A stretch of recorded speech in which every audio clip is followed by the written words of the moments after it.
Bonjour petits et grands, parents et renardos.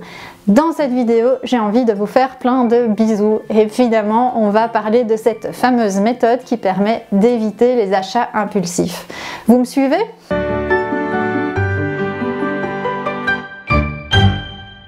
Bisous représente en fait les premières lettres de chacune des questions qu'on va devoir se poser quand on veut acheter quelque chose. Cette méthode va vous permettre d'éviter de faire des achats impulsifs et donc vous allez arriver à des achats réfléchis et finalement vous allez pouvoir faire quelques petites économies. La première lettre, c'est le B. Le B représente besoin. Besoin. Est-ce que j'ai vraiment besoin de cet objet, de ce vêtement, etc.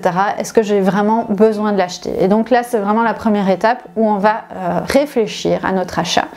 Et on va se poser cette fameuse question du besoin, comment je vais l'utiliser, à quelle fréquence, etc. La deuxième lettre, le I, représente le mot immédiatement. Est-ce que j'ai besoin de l'acheter immédiatement? Est-ce que je peux attendre? Est-ce que je peux attendre par exemple les soldes, un déstockage, etc. Est-ce que je peux attendre et donc essayer de le trouver en seconde main? Est-ce que je peux attendre et essayer de l'avoir apprêté pour, si c'est un objet que je n'ai pas besoin régulièrement, peut-être qu'un prêt pourrait fonctionner. Donc voilà, ce deuxième mot, donc immédiatement, va vous permettre de pouvoir temporiser votre achat. Si la question est-ce que j'en ai besoin immédiatement est oui, alors c'est une étape supplémentaire vers l'achat.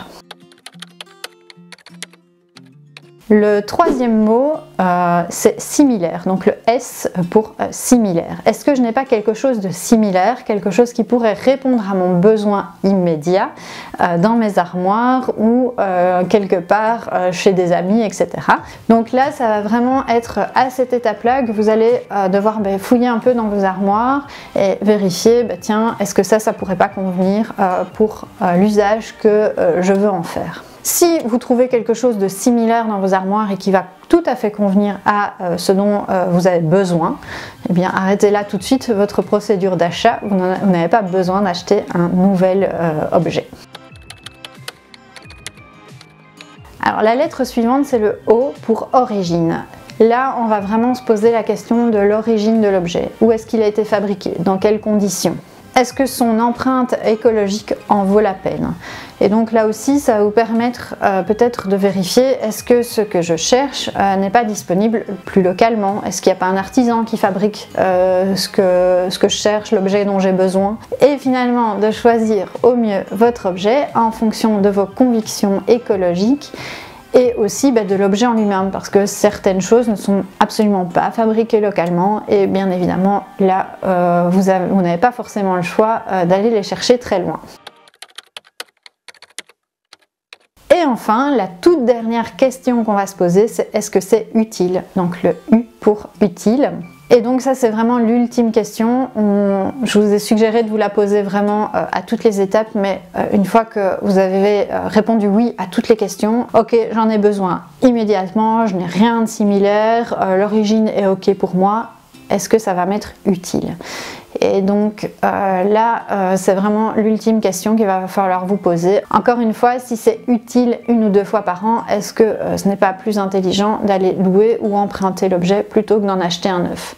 Je vous donne un exemple assez bête, mais moi j'ai un appareil à fondu que je n'utilise qu'une fois tous les 3 ou 4 ans.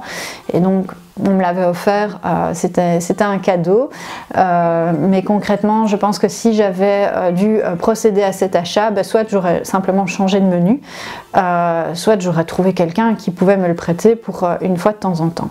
Donc voilà un peu la façon dont moi je vois les choses. Et donc cette méthode du bisou va vraiment vous permettre de réfléchir à votre achat. Au début, c'est une réflexion qu'on fait de manière mécanique. Donc on va vraiment penser à toutes les lettres les unes après les autres. Et puis vous verrez qu'à force d'utiliser cette méthode, finalement, elle va devenir naturelle et donc vous n'allez plus devoir réfléchir pour savoir si votre achat est un achat utile, si vous en avez besoin, s'il y a quelque chose de similaire que vous allez pouvoir utiliser et si vous en avez besoin immédiatement. Si vous avez aimé cette vidéo, n'hésitez pas à nous mettre un petit pouce de like. Je fais aussi ma petite curieuse, n'hésitez pas à nous dire en commentaire si vous utilisez cette méthode ou une autre pour réfléchir à vos achats. N'hésitez pas non plus à nous suivre sur les réseaux sociaux et moi je vous dis à bientôt dans une nouvelle vidéo.